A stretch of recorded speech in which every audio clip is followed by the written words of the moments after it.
Okay, we are recording.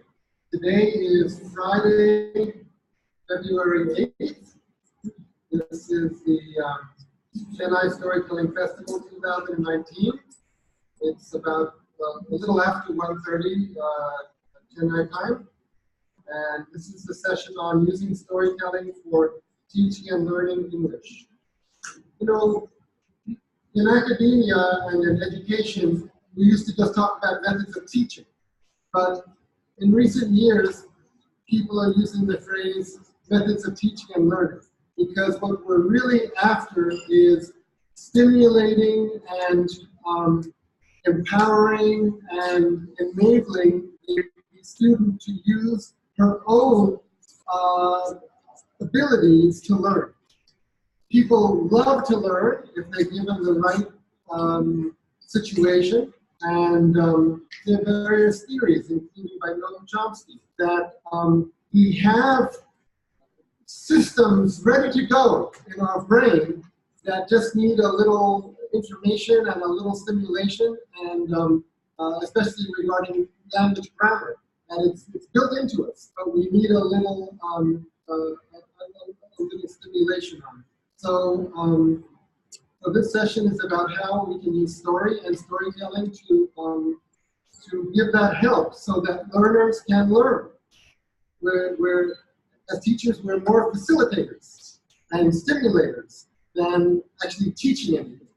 We're hoping that the student's own learning system will kick in, and that they will learn language in that way. Okay, so now I'm passing the floor and the microphone and the computer to Srividya, who will introduce herself. And I think let each presenters introduce themselves. But Srividya is the presenter of presenters. She is the host and moderator of this session. Hello everyone present here. Introduce, my name is Srividya. I am currently a professional storyteller born in May 2016. Thanks to Dr. Ritula. And I was kind of 11 years old. I was asked to come to Chennai, that time called Madras, because my father got transferred from a place called Bihar, a state called Bihar. Till that time, I was learning English, social science, and everything, but in Hindi. I was learning English in Hindi. When I came here, one of the nicest schools we have it in IIT campus, I was asked to introduce myself to the whole of class by my class teacher. Unfortunately, she happened to be an English teacher. And I went ahead and said, Srividya, the whole class started to laugh, including her. She said, you don't know how to tell your name? That was a big shock from me, like, oh my God, English. It seemed like a bomb, or it seemed like a nightmare for me. The very voice started to echo in my ears almost many months.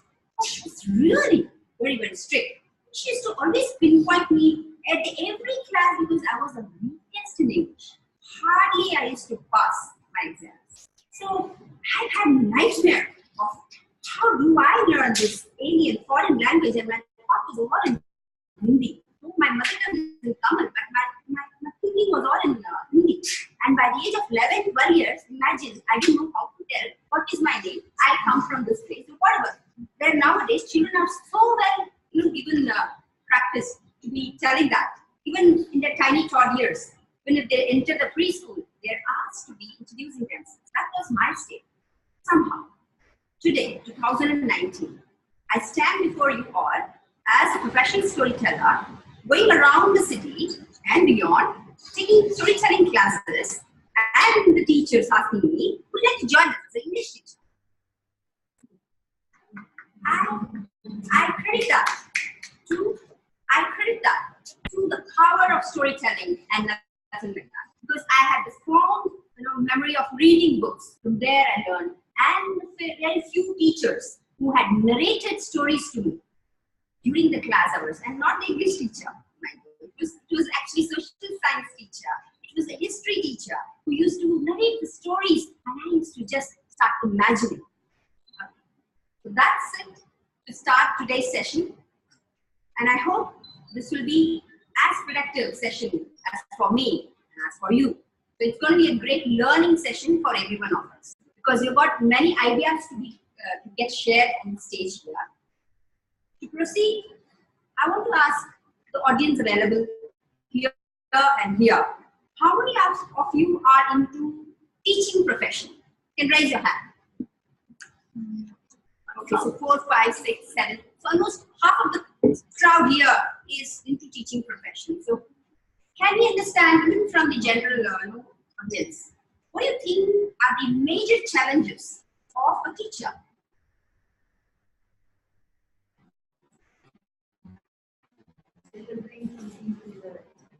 Can the camera be, because somebody is giving answer. What are the challenges that you're facing as a teacher? Probably to deliver the desired content for the agenda or something like that. Probably to design the curriculum. Yeah. Okay. Or to deliver the curriculum. Because I've already designed the curriculum. When I go to a participant, when I see that participants are not eligible to take that particular level of curriculum, so I'll have to tweak it to their level. That is the challenge that I would face. What level are you handling? I'm handling college students, or even I had trained corporates as well. So the middle management and all. But the requirement when they give me on something on NLP, on certain task and all that thing. But when I go, if I have to take a business communication class, I take with the high verse of a business communication class. That is the curriculum that I prepare and go. When I go there, I find them, they are not able to frame simple sentences. So where is the effect of giving them a business communication? They need a basic communication is what that is the challenge that different. The basic communication, the basic English itself. Yes. Okay, so these are the challenges that you are facing as an English teacher. As a teacher, what is the biggest challenge that I feel is our own thought process and own thought system, because like there will be good students always, but believing also in the average or the so-called like the backbenchers is the biggest thing. Like how to implement the teaching and how to believe in their own systems instead of our own so-called teaching methodology is the biggest challenge I feel. How to think in their shoes, or how to make them go to their level. Yeah, how to like overcoming our own belief system and how to believe in them that they are also enabled, they are also empowered.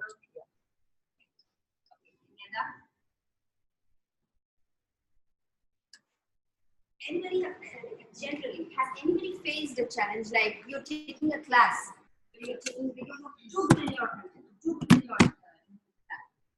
expertise subject, but have you ever observed that at one stage your students they go to sleep or they start chatting, they really get disengaged? Anybody? Definitely in a class of 30, they will get used to the yes, in our own life memories, I think we have had many instances in our own life. Yes. So yeah. So to twist the factor of engaging the students much more effectively, the power of storytelling comes in. So here we are, the power of storytelling, how to use it to teach English as simple. Okay. So yes, I'm sure you've attended the previous sessions and you know better about what is storytelling and how powerful it is. But we can do a small exercise. Already you've done it. I want you to just close your eyes and listen to my instructions. And then I'll do it. Just close your eyes.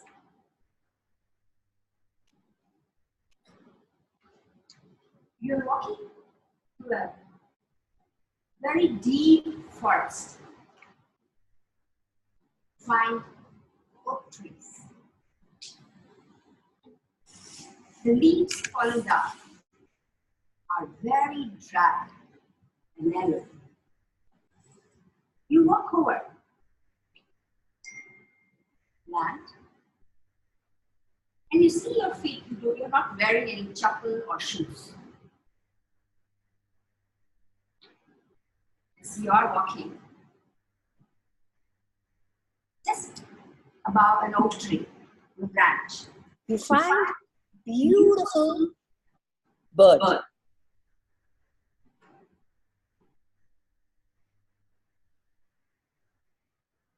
And then you can open your eyes.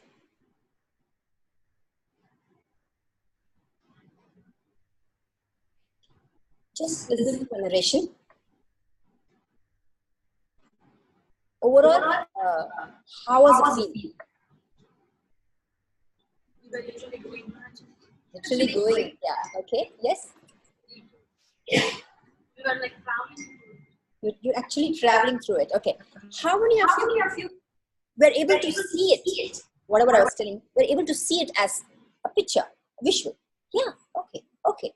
That seems a good thing. Okay. If I can ask one or two of you to describe what you have seen. So, Dhanya, if you can, there's one or two person who can explain me what have they seen. Yes, ma'am. You can narrate. Yes.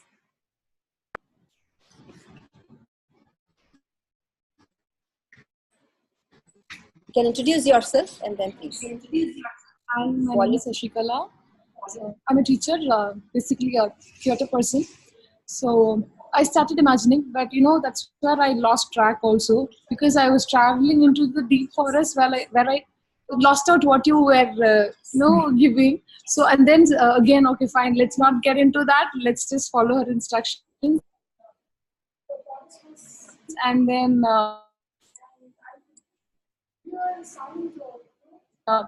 the forest I couldn't and the animal noise which I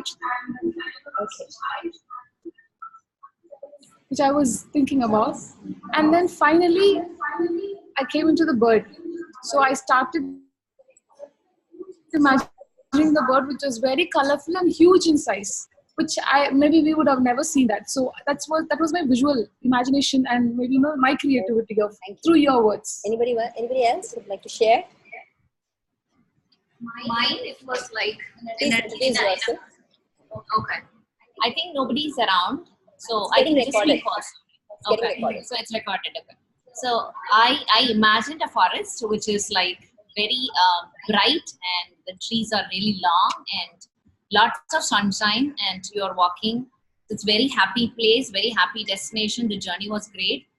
And when you talked about the oak tree and there was a bird sitting on it, I imagined a very, very small little bird with no colors and everything. It was just a dark image of it.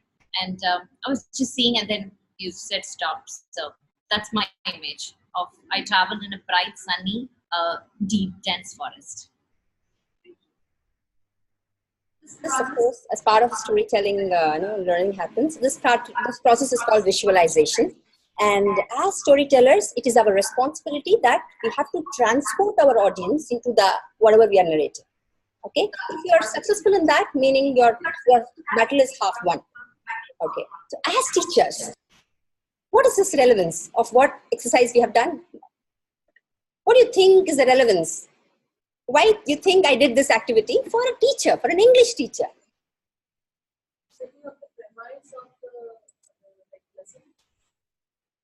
Yes, all the answers are right. Like, yeah, please, setting up the premise, like giving you the concept of what you're going to teach today. Okay? Relating what you say to the picture, visualize, and then match it so that the children or the students have understood correctly or not. Okay. Person connect? Okay. Okay. If at all I ask the same, whatever we've taught, whatever happened, after 1 year, I come back to you and I say, you know what, that day, we asked this question. What was the answer? Would you like to, you think you'll remember it? Yes? Yes? Why?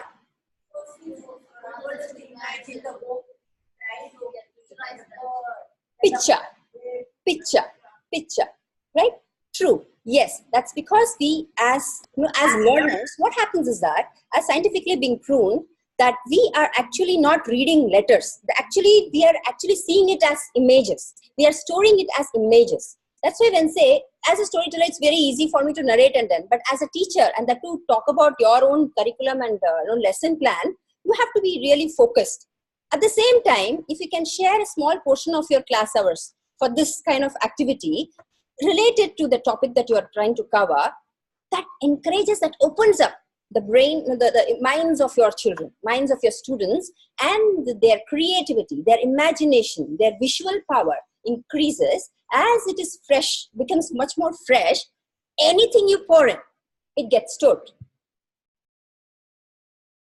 because their minds are open, because their minds are enjoying the experience. They're enjoying the images that they are there, and you're going to give them more information.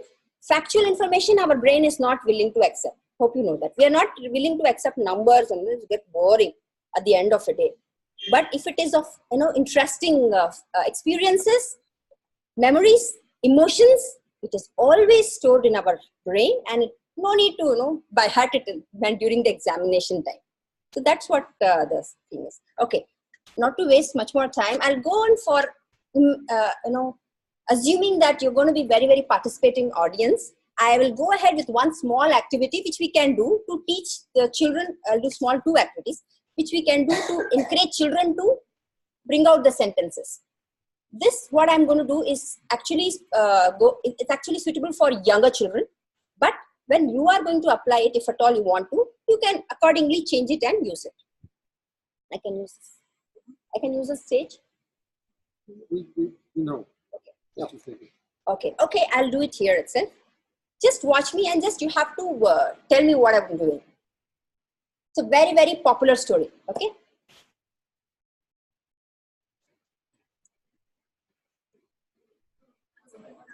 Okay, line by line.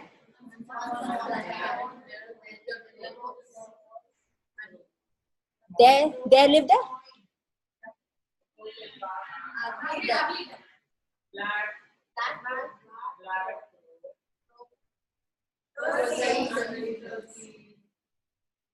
The crow was very thirsty. Come on, your English teachers listening. So you have to encourage your children to tell that in sentences. Okay, they will tell in words, but we have to encourage them telling it in sentences. And then the story process goes on. And then the crow looks here and there.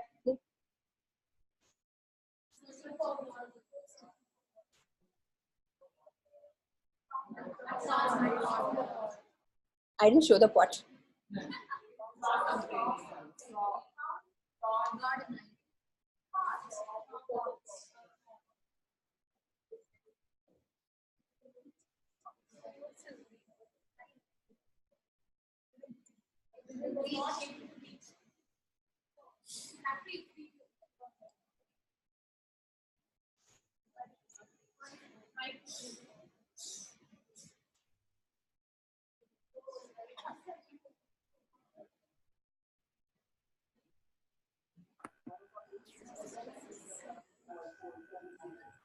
In sentences.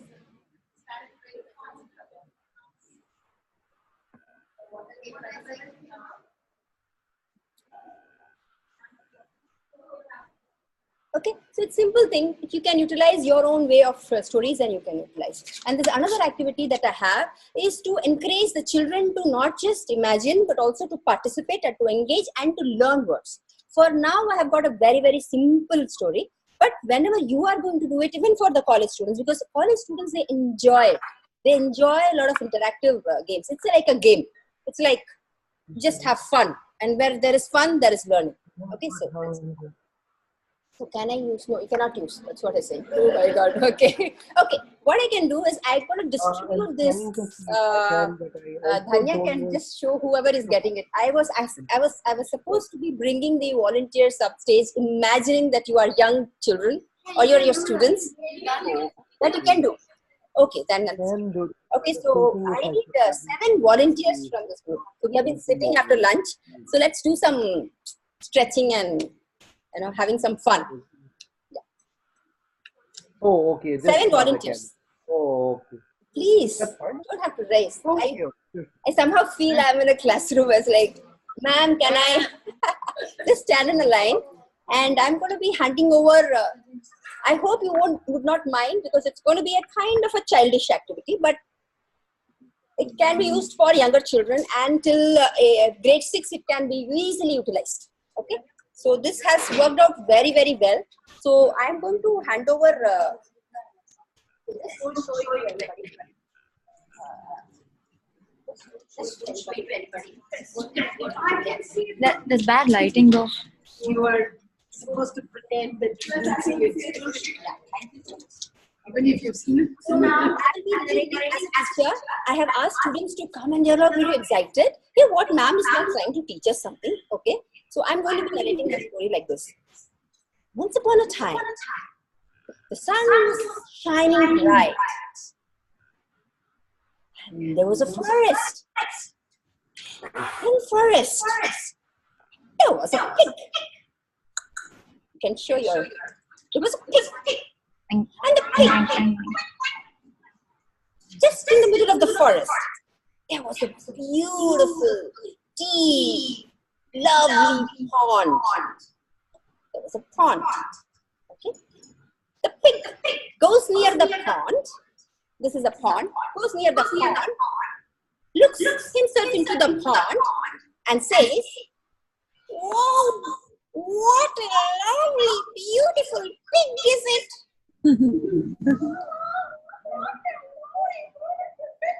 And then there comes a sheep.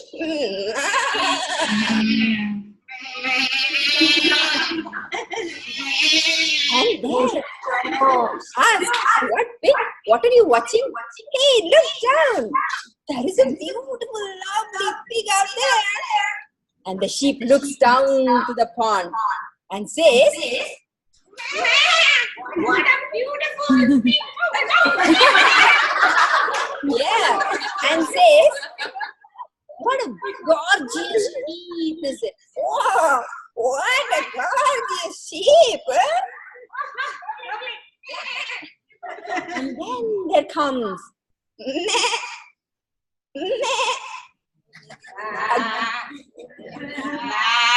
a goat. And the goat looks down and says, What a lovely goat is that? so there was a beautiful pig, there was a gorgeous sheep, and down there was again a very, very lovely goat. And there comes a rabbit. A rabbit jumps in and comes and looks down the pond and says,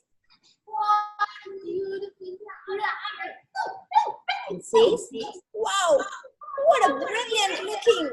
Yeah. As you're teaching English words, you can add, whatever appropriate words that you are trying to teach. So you say, "What a brilliant rabbit it is." So that's what a brilliant rabbit it is. And then there comes a hen, and they're all standing together. They're all looking down on the pond. And then there comes a hen, and looks down. Wow, what a beautiful hen I am. Then there comes this mouse. Mouse looks into the pond. What a beautiful mouse I am! The mouse. And the mouse says, "Oh, wow, what a beautiful little dear mouse it is." And then, as these 6 animals are watching themselves in the mirror, in the pond, there comes a frog. And the frog comes in, but it doesn't look into the pond. It does not look into the pond, and it just looks up to these 6 animals and says, "What are you watching?" And the students will say, "What are you watching?" And the students will say, "What is this?" No, the students will say, Pig. "Pig, what pig?" Beautiful. And then, Gorgeous. and then, Brilliant. and then, lovely. And then, your mouse. Okay, so we would need our students to participate in this. Okay, and once in class and say, "Oh, really? I I think. The frog says, I think. Oh, you should get them out, says the frog.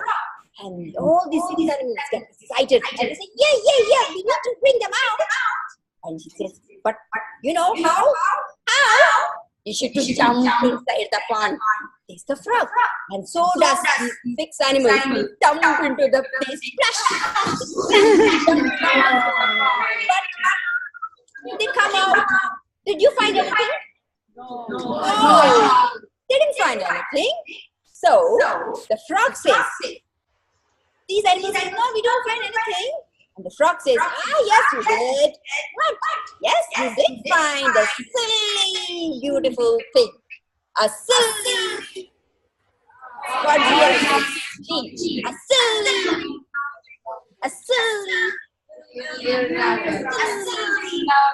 silly, It's kind of a repetition of the words. Now it may be childish for us, but when it comes to students, it is definitely effective. And once it is done, and then yes, let's count. And the pig starts to count. How many pigs count? You count the whole thing. One. Along with us, you also count. 7. And the frog says, how 7? And these animals says, you don't even know how to jump into the pond. So you are also silly, foolish frog. They all go. Okay? So this is a story.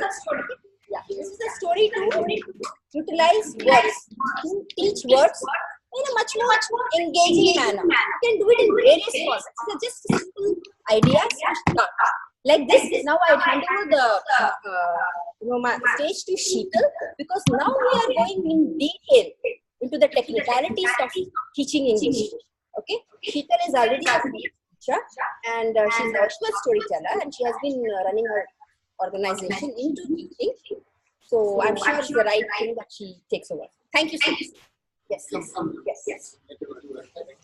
Elsina, if you can hear me, raise your hand. Wonderful. Okay, and Shalini, we can't hear you, but Shalini, you also raised your hand. Thank you very much. Okay, carry on. This is very Hi everybody. Good afternoon. So this should be on mute, no? It doesn't matter? Good afternoon.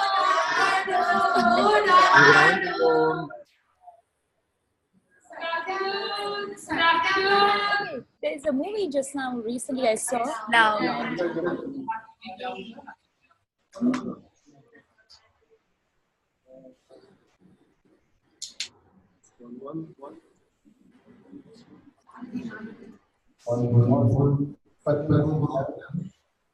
Try to speak as loud as possible because we want the computer to pick you up too. Okay, so there is a recent movie, Yuri, if everybody has seen it. And there's a very famous dialogue. How is the Josh? Hi, sir. I want that hi, sir. How is the Josh to learn English? Hi, sir. How is the Josh? Hi, sir. Okay, I give job. So I'm here today to teach you something about syllables. Can anybody tell me what is a syllable? Yes. So this is basically, we teach them when we teach English to any child, or in fact any youngsters or adults too. Syllable is a sound of the word which comes out. It's like a bit. In music you can say the bit which comes out, or in dance you can say the bar. One bar has 8 counts. So that's a sound which comes out of a word. So that's a syllable, right? So a syllable has one vowel sound in it. I'm sure everybody knows about vowels. Vowels, A, E, I, O. So each syllable sound has one vowel sound in it. Yes, and the others are consonants. So it can have many consonants, but one vowel sound is required in one syllable. Yeah. So I'm just going to do a very short story in which there is going to be mostly one syllable sound and maybe 2. So then you are going to come up and tell me what syllable sound you heard, right? As Sri Vidya did, I will enact out and you'll tell me the story? Yeah? Okay, okay. So,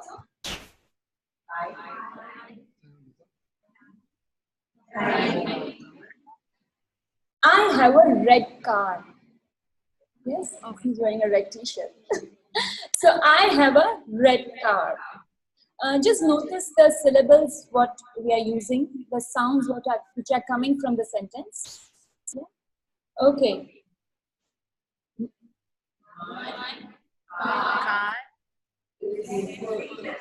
Red car.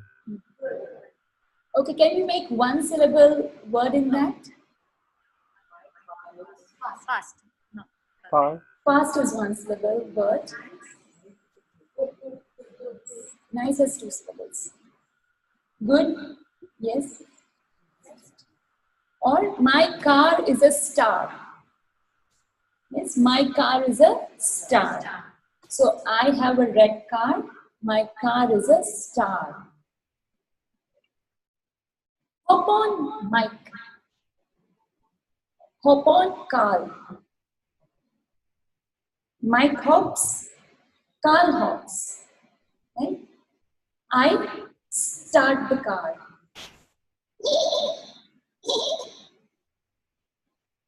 My car Doesn't start. do not start. Yes? My car do not start. Mike hops out. Carl hops out. What are they going to do? Let's help. We can push the car. Push. Right? My car starts. Vroom, vroom. Mike hops. Carl hops. And my car goes vroom. Yes? So this is a small story which we introduce syllables. So in this story, if you notice, there were only one syllable sound. Can we just tell one syllable sound what we remember from the story? Car, star, hops, push, broom.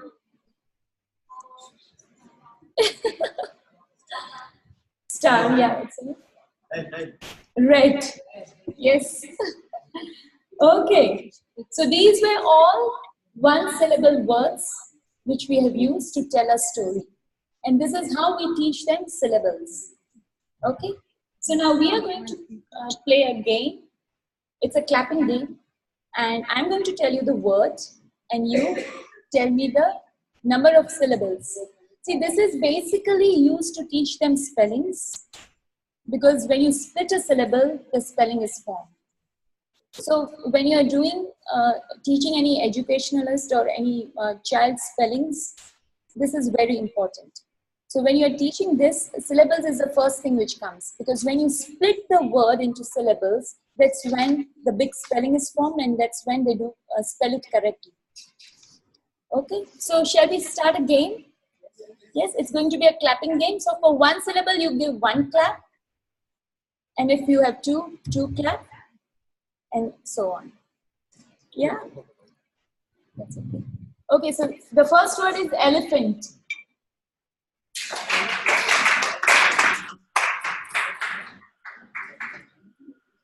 Elephant. So it has 3 syllables. Okay. Zebra. Lion. Skunk. Skunk. Just the one. Yes. Pelican. 3. Wolf. Kangaroo. Monkey. Chimpanzee. Hippo. Man, you can do it. Panda. Panda. 2. Alligator. 4. Right? So this is how you teach them syllables, by playing game and by splitting the word, and this is how they learn to form spellings of big words. Yes? Okay, now there are few things which usually all English teachers ask their students, especially when you are teaching it in colleges. Okay, so there is one sentence which has all the 26 alphabets. Yes, great. You can just, or you can take that. No, you have to get. A quick brown fox jumps over the lazy dog. So the quick brown frog jumps over the fox. Jumps over the lazy dog. It has all the 26 alphabets. Yes. Okay. And there is one word which has all the vowels. There is a word which has all the vowels in it. I'm sorry. It has. Just write. Just write. There's only one word.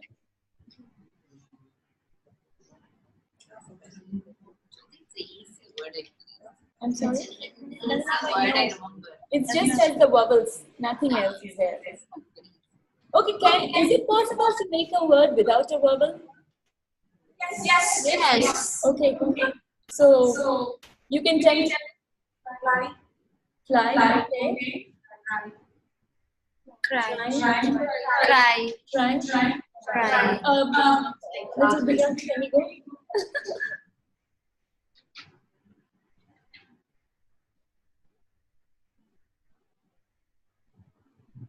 So should I just Google it, or you want the answers? Nowadays it's so friendly that whatever you talk, everything is getting, checked whether we are truly speaking or not. So you have to be very careful when you do it. You Googling it? So that's the biggest word which is without a vowel is script. CRY. That's the biggest word without a vowel. And besides that, there is this, that is driving, again dryly, fly by. Without the vowel, have Y. Y. So Y plays a double role. It is sometimes used as a vowel and sometimes it is not used as a vowel. So Y plays a double role in that. So it's, of course, you can say that it's a vowel inside. So there are basically no words without a vowel sound. The vowel is always there. Okay, so the word is only made out of vowel is I-O-U. I-O-U-E. I-O-U-E. It's a genus of sea sponges.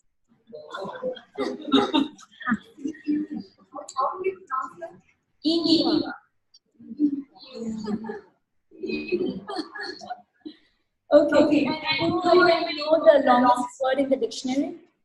She's asking a question. Yes. She's given the answer. Yes, Shani. Delphina. She gave an answer also.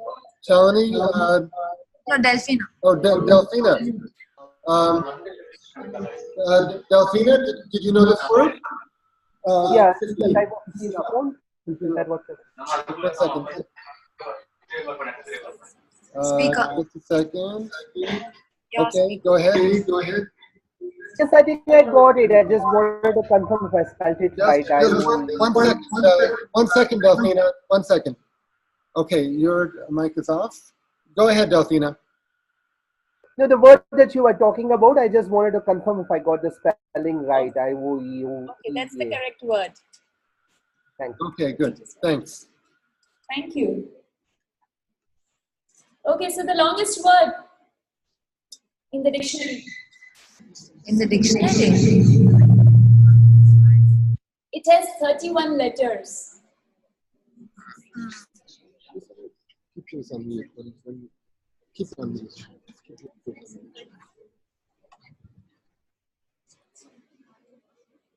Any idea? I'm sorry?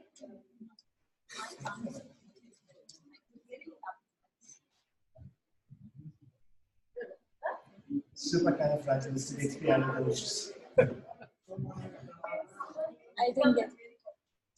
Oh, okay, okay. Is it there in the dictionary? It is? Okay, okay. So how many letters does it have?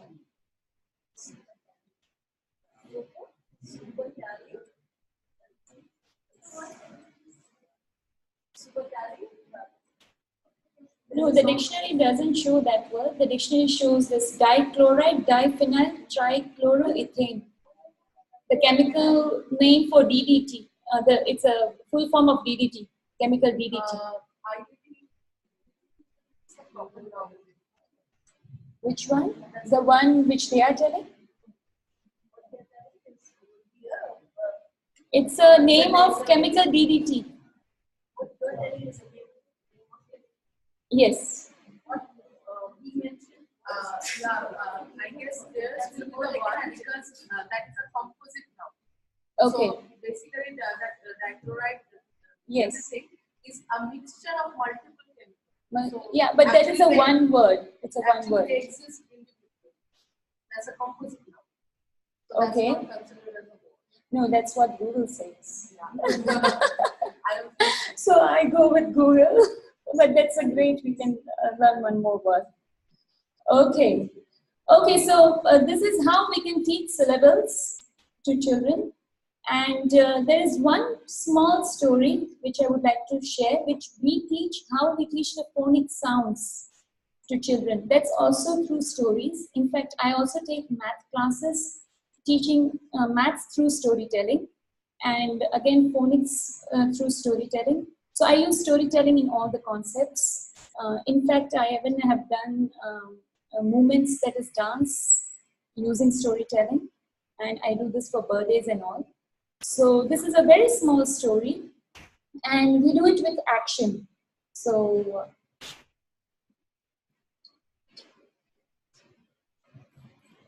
okay, yeah, so this is a sound for alphabet A. Okay. So astronaut goes on a picnic. Astronaut carries a bag full of apples. Astronaut sits in the garden, places their mat, and opens the basket. Hundreds of ants starts climbing on astronaut's hand. Can you do the climbing for me, please? The ants start biting astronauts. What sound do you make when suddenly somebody, ah, right? Did you make? So that's the sound of letter A. And when you teach children pinching it, they will never forget it. So it's by telling a story and doing it for them, they'll never forget. So when my kids come to class, when I ask them what's the sound of A, they'll be thinking then when I do this, ah, the sound will come out. So then they realize, ah, is the sound of the letter A. So we use short stories to tell all the sounds of the alphabets. And that's how I use storytelling. Thank you so much.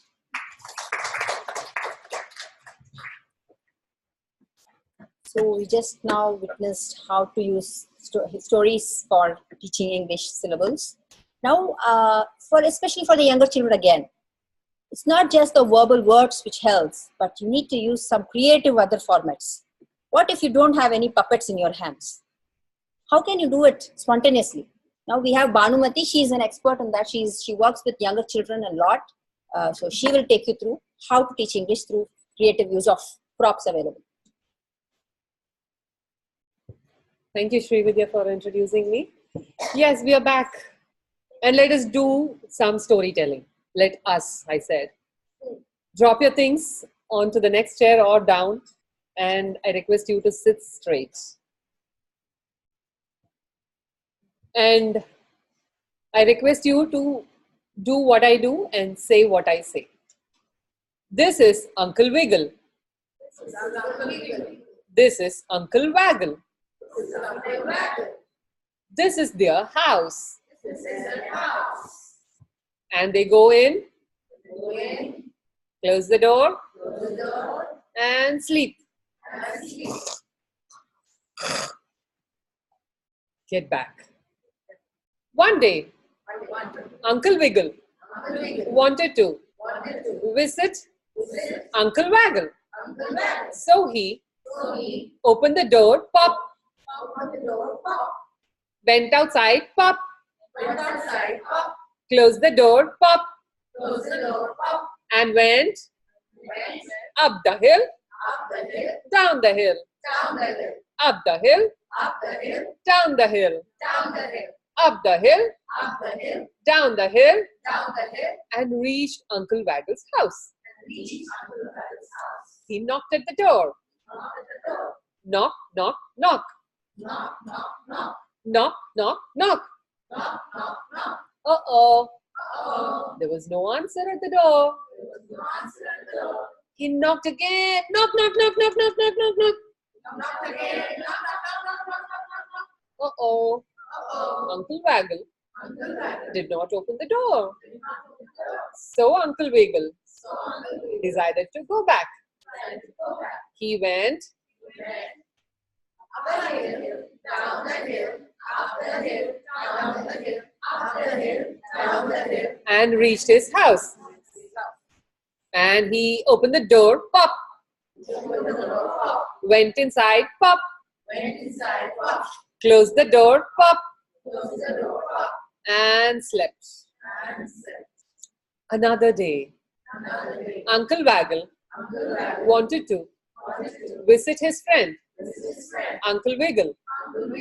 So he opened the door, pop. Went outside, pop. Closed the door, pop. And went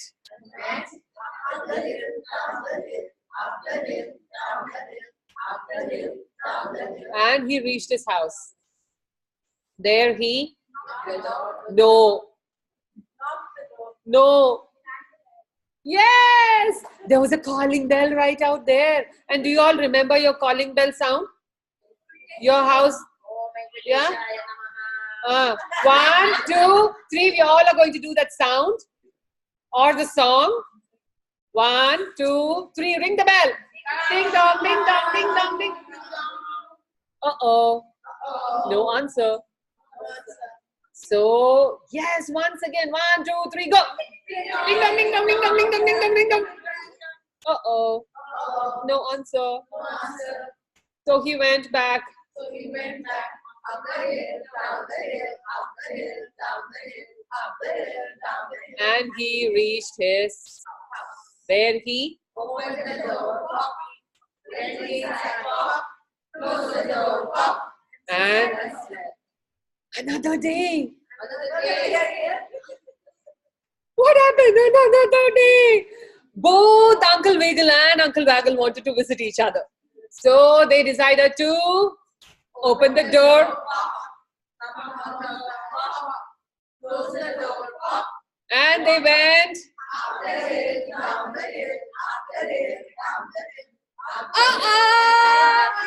There they met. Yes. And they spoke to each other. What do you think they would have spoken to each other? Speak to your partner. One is Uncle Wiggle, another one is Uncle Waggle. Come on.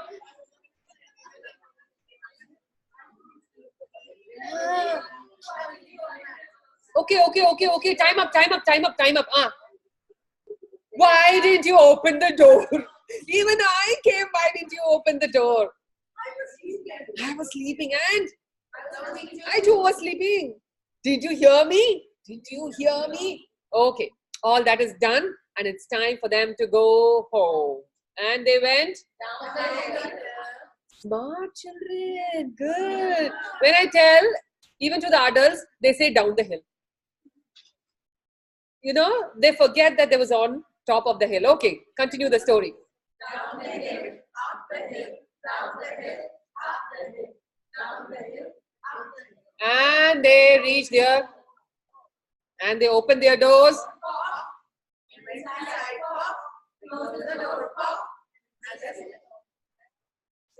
And you don't sleep. The story ends here.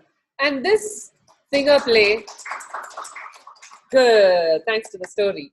And this finger play, two things we can do with this. One, as Srividya mentioned, we don't need any kind of a prop. Yeah, that's all. 2 fingers will do. And whatever characters you want to do, you can do with your fingers. What is this?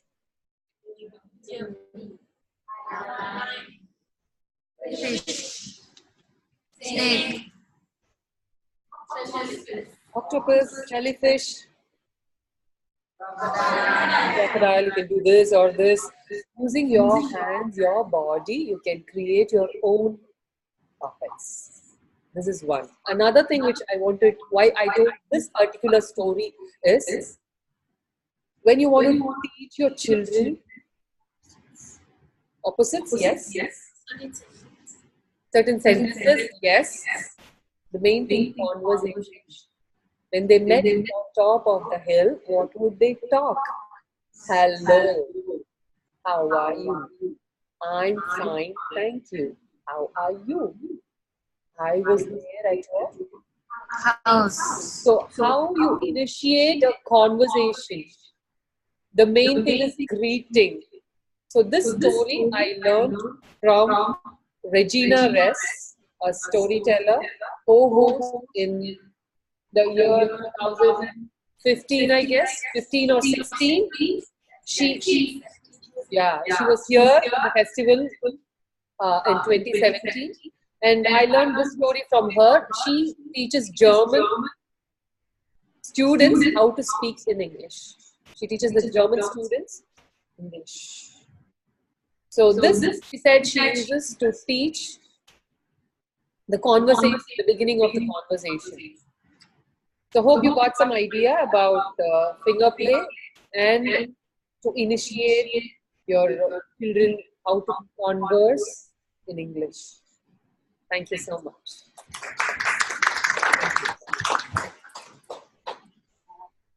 Thank you, Banu. So how is it going? Great. So see, the stories, the power of stories, I see attentive faces, engaged audience, and open mind to learn more and more and more. And we have our expert coming in, Dr. Eric Miller, who will be taking us through much more details, the technicalities of how to be using our stories for teaching English.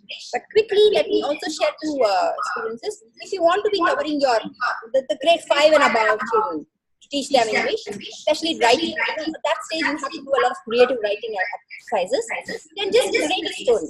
A story when narrated effectively can just make your senses awake, all the senses together. And when they are awake, they are totally engaged.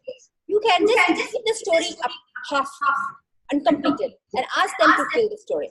Either they can do a conversation mode or they can start writing. So this brings out their creativity more, and they can do a lot of, they just can keep on developing. And another idea is that what I do is, in the classroom setting, if there is a syllabus, there's a lesson that you need to take, you can first close the book, keep it away, and then you can just narrate the story as effectively as possible.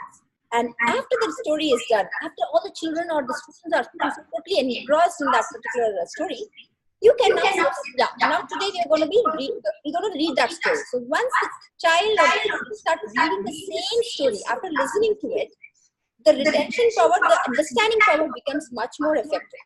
You can try it. It is definitely effective. Okay. So the next case comes from Dr. Eric Miller.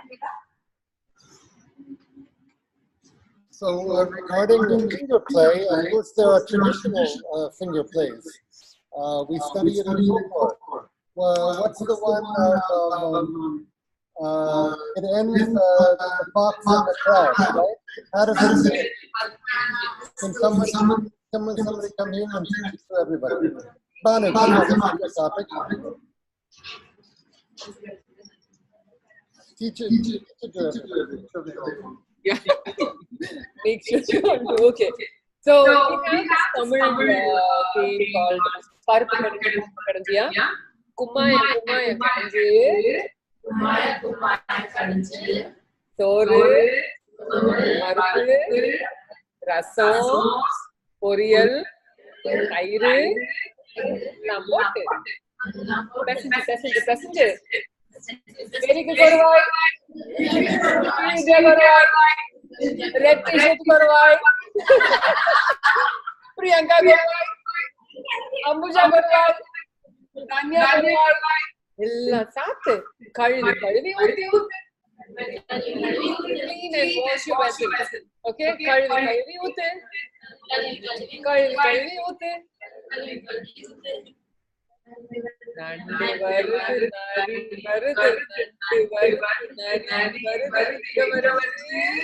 Ata veetukku varudhu. It means grandmother. It is going to its grandmother's place. Nandi varudhu. Thank you. So that's done for the child or sometimes with the child. And the physical contact is gives the child energy. And I mentioned in the morning session where the emotions go and where the body goes are involved. So we need to be physically active and emotionally active, and then we start thinking about it. So I actually did my PhD about ways in children's traditional songs and games help with language learning. I saw in many of the children's games a lot of repetition. Now I'm blind. 1 bucket of water for 1 flower, 2 buckets of water for 2 flowers.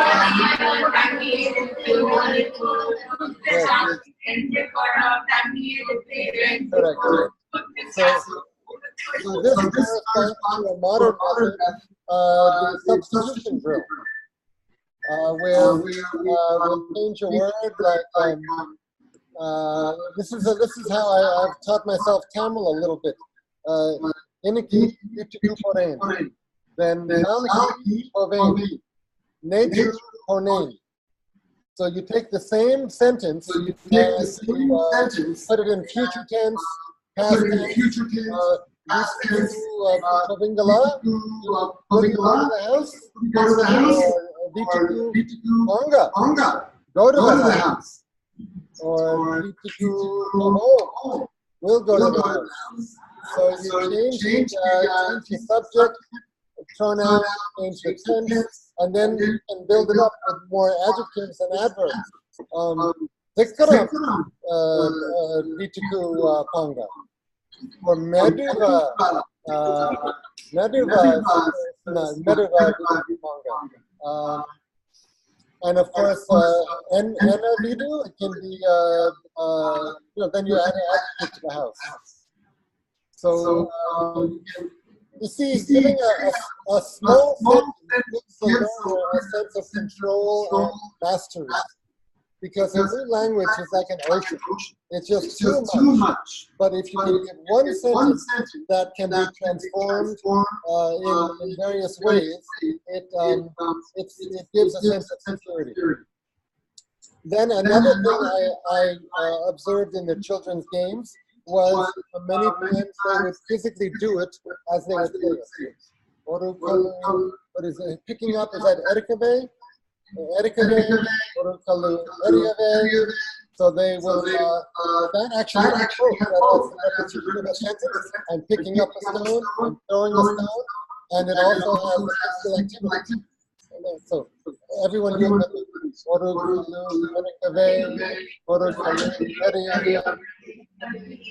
it goes on. I can show you the recording things.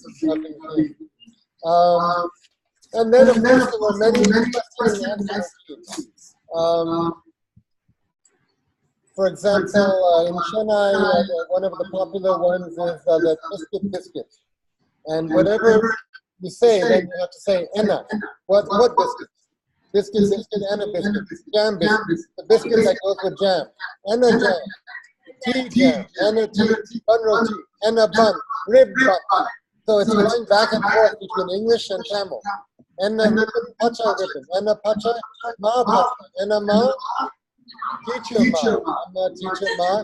And a teacher, Kanaki teacher. And a Kanaki, Madi Kanaki. And a Madi Motai Madi. And a Motai Palani Motai. And a Palani Vada Palani. And this activity is extremely educational because it's using line, ton, but this is all outside the school system. Informal, just in the neighborhood. There are also similar limericks in Canada also.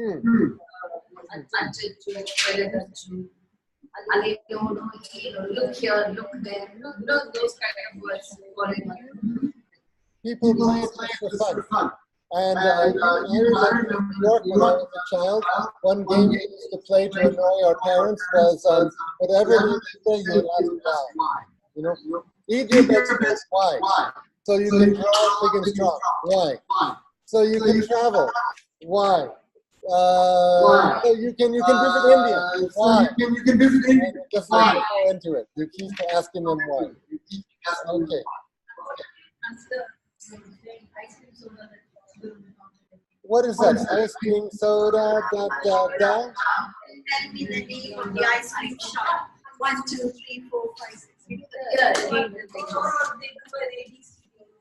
Yeah, and sometimes they'll do the clapping dance, sometimes they will have a skipping rope. So it's teaching physical coordination as well as the rhyming. Hello, how are you?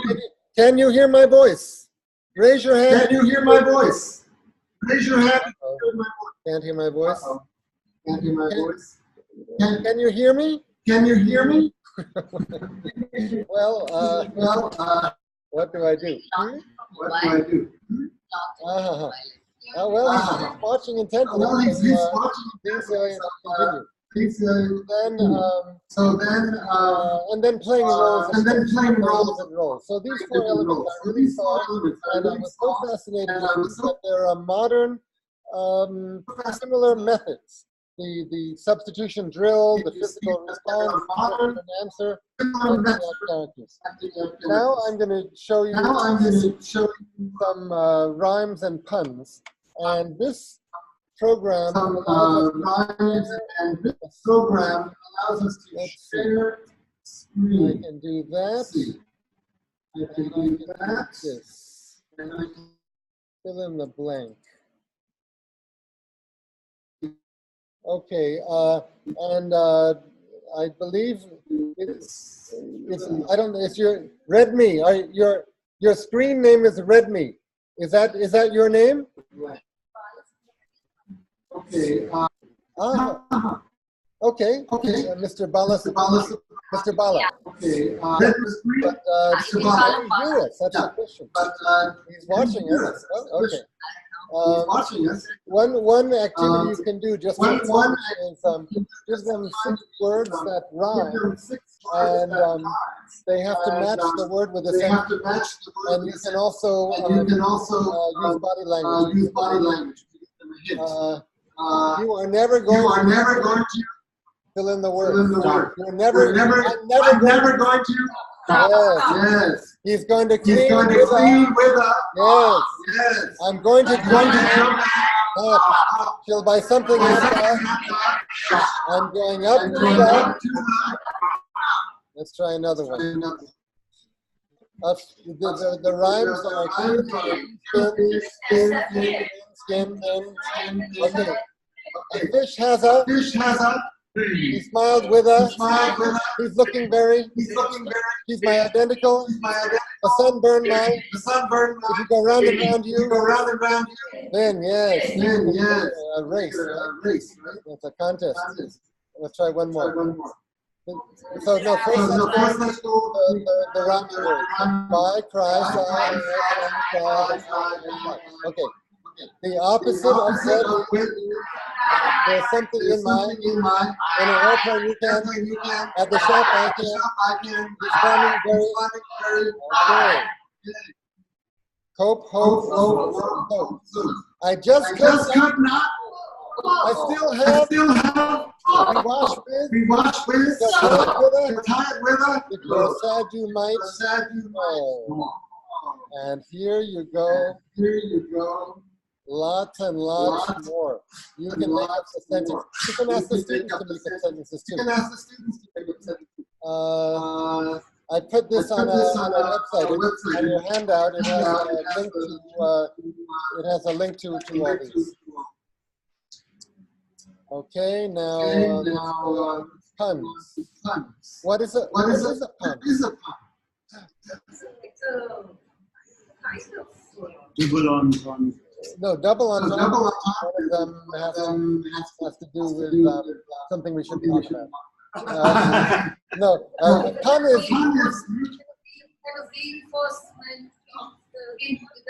It's funny. I think a pun is words that sound the same, but they have a different meaning. They're spelled different, but they sound the same. Sometimes they're spelled differently. Here's some examples of puns. No, I'm starting with the most difficult. These are triple puns. 3 words that sound the same, but they're spelled differently. And I will tell you. No, these are puns. There. And many people, even in my own country, USA, go through their entire lives not knowing the difference between there and there. What is the first one? It means it's a contraction. The second one, possession pronoun. Last one, demonstrative. Somebody mentioned all 3 There is a park, but the clothes are out to dry over there. Very good. Wonderful. Okay. Two. I'm going to the house. This is going to the house, right? Too late. Okay. Right is original. Use your right hand to write. Okay. A site is a location. To cite something is to refer to something. Cite something is to refer to something. Citation.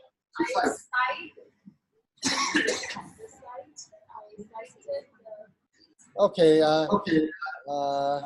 I'm going to cite that site in my site. Maybe. That scientist has cited that whenever somebody goes to the building construction site, very good. that one uses the site. Very good. Okay. Night and night. Sentence. Night.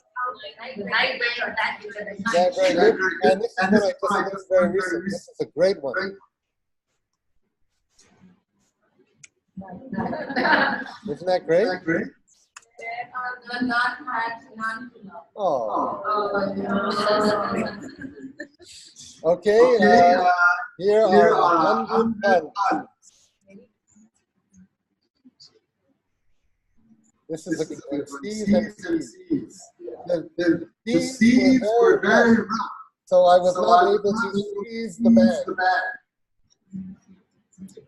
Okay? Those are your puns. Don't say it. Next. What about my favorite one? Guess who's back? Guess who's back? You're back.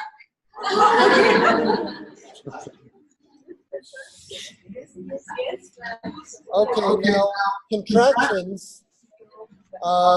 is a combination of 2 words, and one way you can use language and story to teach language is that you can have different characters have different attitudes.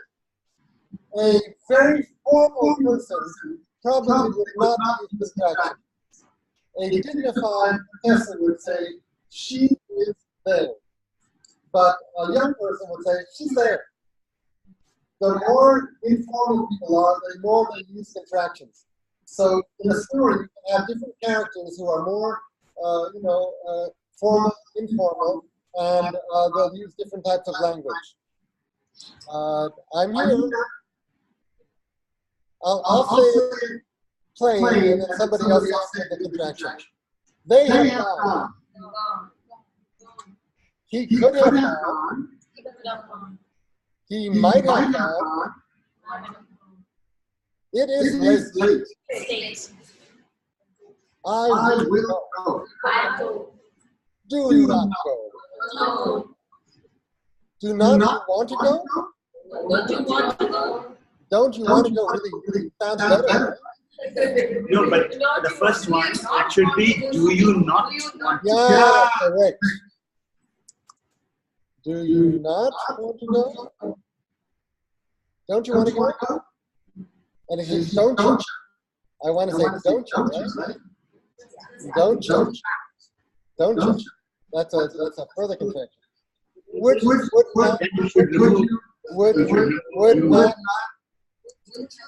Would you not like to go? You can do it either way. And your don't you have to remove the you. Where remove the you? Oh, what do you mean? Just like that? That's okay. Eric, the other thing, when people come to America from other countries, and they'll come in and they say, I didn't understand what he said. He said, I'm guana in a house. I what? I'm guana in a house. I want a house. And they say guana. Colloquial speech says, I want to go in the house. I want. What do you eat? Yeah. What do you eat? I want. What do you want? What do you eat? They say, what you? I wanna. But is that some region or everywhere? No, it's universal, but it's colloquial. What you doing? And even this, whatever. Yeah. What? That's what makes learning the language. I like it. What is up? Then it can be what's up. How would you say up? What do you want? Then it can just be what's up? Or What you want? Whatcha. There's a lot of that. There's only one word that rhymes with orange. What rhymes with orange? The fruit, the orange. What rhymes with orange? Aren't you glad aren't you glad I taught you about orange? That rhymes with orange. Okay, one more I want to show you. Don't save. Subject and verb. Now the English language is very funny because in some cases we add a S to make things plural. Now wait a minute. Can I move this? Yes. Let's go to 20.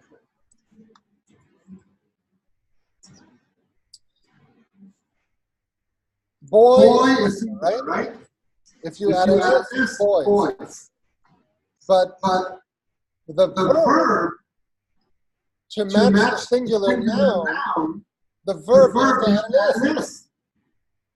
Because the boys sing or the boys sing. So isn't that annoying and difficult? I find it annoying and difficult. To make a noun plural, you add an S. But to make a verb plural, you take away the S. Who can remember this? The boys sing. The boys sing. Here, this is it. The boy sings and the boy sings. That's the way it is. I'm sorry. I don't know who to blame.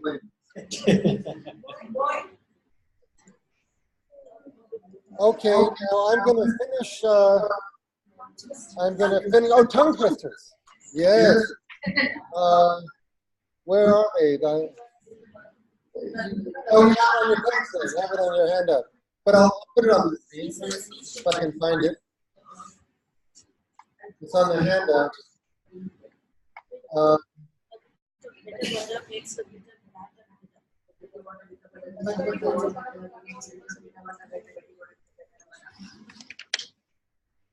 Where is it? Well, I don't know where it is, but okay, one is a little bit of butter makes a bitter batter better. Let me hear it. A little bit of butter makes a bitter batter better. A little bit of butter makes a bitter batter better. Better. Okay. She sells seashells by the seashore. She sells. Peter picked a peck. A peck is like a liter. Peter picked a peck of pickled peppers. Peter picked a peck of pickled peppers. Good. Those are three of the most popular tongue twisters. So I'm going to finish by telling you a story that I made up for my daughter, which is about getting lost in the forest of words. And it's about the brother and sister are helping. You know, in some families, the mother is home and the father is coming home. In my family, it's different. I'm home and my wife is home. But in this story, the mother and the children are setting the table, and the mother says, "Okay, children, go outside and play, but don't go too far, because your father will be home any moment. We'll have to help." So they go outside, and they live next to a forest area, and you know how children are, sometimes they don't follow instructions. So this boy and the girl wandered off, and they went into where the trees were, and they wandered into the trees. Before you knew it, they were lost. They were looking around. They came to a big tree where there was a small man in front of it, all dressed in green. And they came up to this man, and the older sister said, "Sir, can you help us? We're trying to get home." And the man said, "Well, I'll help you, but you'll have to pay me." "Oh, yes." Yes, well, there you go. "You'll have to pay me." The boy in the girl said, "Well, we're just children. We don't have any money." He said, "I don't want money. I want words. Give me 5 words with an O in the middle of the word." Cook, love, boots, woods. Okay, that's it. Okay, kids, go to down the hill. You'll see a big rock. You'll see a big swarm with mosquitoes. When you see the swarm of mosquitoes, go right. And you'll come to a village, and you'll go to the market where the lady is selling watermelon. So they go and find the lady. Watermelon looked very nice. They said, "Ma'am, we'd like 2 slices of watermelon, and could you tell us how to get home?" The lady said, "You'll have to pay me." "What do we have to pay you?" "I want 5 words with 5 words of the word." No, they have to be in the middle of the word. There has to be another letter after the 2 years. Beep, beep, feet, sleep, sweet, not sweet, sweet, yes, sweet, treat, yes, treat, okay, you got it. The watermelon, she says, "Go down to the river, a man will take it." The man at the river said, "I want 3 triple puns." I've already showed you. Okay. I want 3 triple puns. You remember 3 triple puns? There they are. 2. Right. Yeah, yes. Right. Okay. He takes them across, and they go running, and they get home just as the mother and father are sitting down for dinner. And the mother said, "Where did you go? I told you not to go far." And they said, "Oh, we got lost in the forest of words." Because I forgot to tell you, when they first talked to the little green man, and he said, "I want words," he said to the children, "You are lost in the forest of words." And he said, "Look up at the leaves." And in fact, the leaves were all shaped with letters, English letters, Tamil letters, and they knew they were lost in the forest of words. So that story gives a little adventure and a little danger. You know, they're in trouble. Mom and dad are going to be angry at them, and they might get lost actually. So then we, the listener, we're motivated to identify with the character. We're going to help them join in, helping them get the words. So again, it gives an emotional kick. It gives an emotional motivation to think about it and find a solution. Okay. Yes. Do you know the song there? Do I know it? Come up to the. I don't know the goats and goats, but I think you're going to show it to us. Go ahead. Does anybody know that? They won't know the goats and goats. Okay, this was a very popular song in America, and I cannot carry a tune, okay? Mares and goats and does and dotes and little lambs and ivy, a kiddly divey too, wouldn't you? Very nice. Does it sound like nonsense? No, not at all. Mares and goats and does and dotes and little lambs and ivy, a kiddly divey too, wouldn't you? Well, I sang that for years before someone said to me, "You know what that means?" And I said, "No, it means something." They said, "Yes, mares eat oats and does eat oats and little lambs eat ivy. A kid will eat ivy too, wouldn't you?" Okay, very good. Okay, so Kamiga, what happened to Kamiga? Was she going to do a little bit? No, she's not going to do. So then I think just give a little bit and end the session. Yeah, do you want to say anything? Well, you know, sort of a follow-up. I live in a very strange part of America where almost everybody is Buddhist. They might have been born a Catholic or a Protestant or a Jewish, but everybody, in fact, there's a joke about a woman going to Nepal and saying, "I want to see the guru," and they said, "He's meditating." And she said, "Tell him I came all the way from Marin County. I want to see the guru." I said, "I'm sorry, lady, he's meditating. Please, with a lot of money, a lot of time, I'm here. I'm sorry, we told you he's meditating. Would you tell Sammy Schwartz I better others here?" That's the nature of the county that I live in. So you hear, this little piggy went to market, this little piggy stayed home with the little baby's toes. Well, in my county, they say, I have to look at it because I don't always remember. Maybe I'll remember. This little piggy meditated.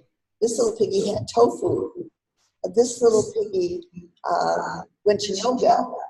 This little piggy, I say meditated already, whatever. And this little piggy, and then the mother and the baby looked at each other, and this little piggy said, "Oh," and it's so cute. You see all these little babies looking up at their mommy, going, "Oh." And then when I'm teaching, when I'm in another country, I always learn about speech, and I always memorize 5 words. Does anyone here speak French or Japanese? Pig Latin? Pig Latin is a secret code teenagers use so that parents won't understand them. Do you take the first letter off the word of each syllable, A-B? So Maba, Mabe, Abiz, Rabu, Gabas, Abiz, Abba, Arab. But I'm going to the house. Abba, Abem, Gabo, Abin, Tabu, Baba, Habas. Abai, Abem, Gabo, Abing, Tabu, Baba, Habas. That's one thing. That I know is that it will be house day. Owing, house day.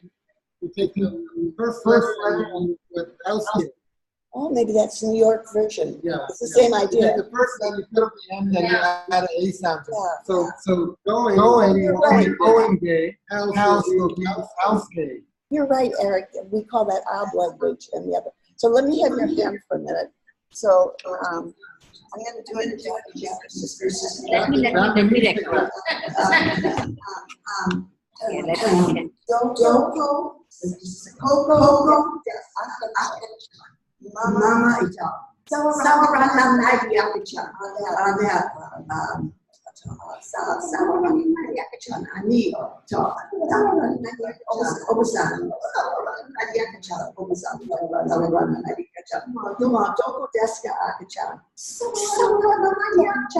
Okay, English. Here's right here. Okay, that's the baby. Mama says, you sleeping, do not touch the baby. Dad, do not touch the baby. Grandma says, sleeping, not touch the baby. Grandma says, sleeping, not touch the baby. Uncle says, baby sleeping, do not touch the baby. Your parents, do you remember when I said the baby says, sure, that is what's for sure. Said the baby was sleeping. Yeah, but I don't remember. I don't. So I have that. I was hired to the story. And every time I tell the kids, anyone, I can do it all. They always like I was weird. I just said Sarah or Nagi. And so I thought I was saying it wrong. The Japanese is like my first was Sarah Nagi, but Nagi. But I never at the end when I kicked their hand. Like this huge look of recognition across the face, like they got it. And I still thought it was my pronunciation. So when I was in my college, I got in an elevator to hotel on the fifth floor. The fourth floor, a mother, a husband, a 4-year-old grandmother got in the elevator. We go to the button. I said, and they all did. So I realized it wasn't my pronunciation. It was context. Like this lady doing, telling me, it didn't really make sense until they got to the end. It means they only touch in Japanese.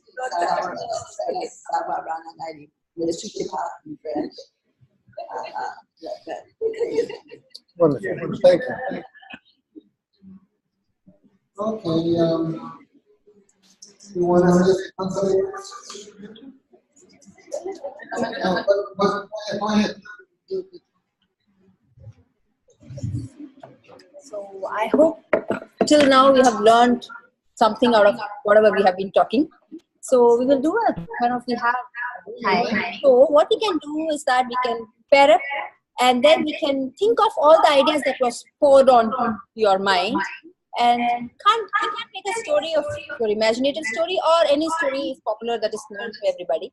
You can just retell the story together, make it, use any ideas that we have shown or use your own ideas. And then we will have a demonstration here. We have time for that. Groups of 3? Okay, the groups of, in groups of 3? I think, yeah, it's very easily, you can divide it here. So again, we're asking you to... So again, we're asking hand out.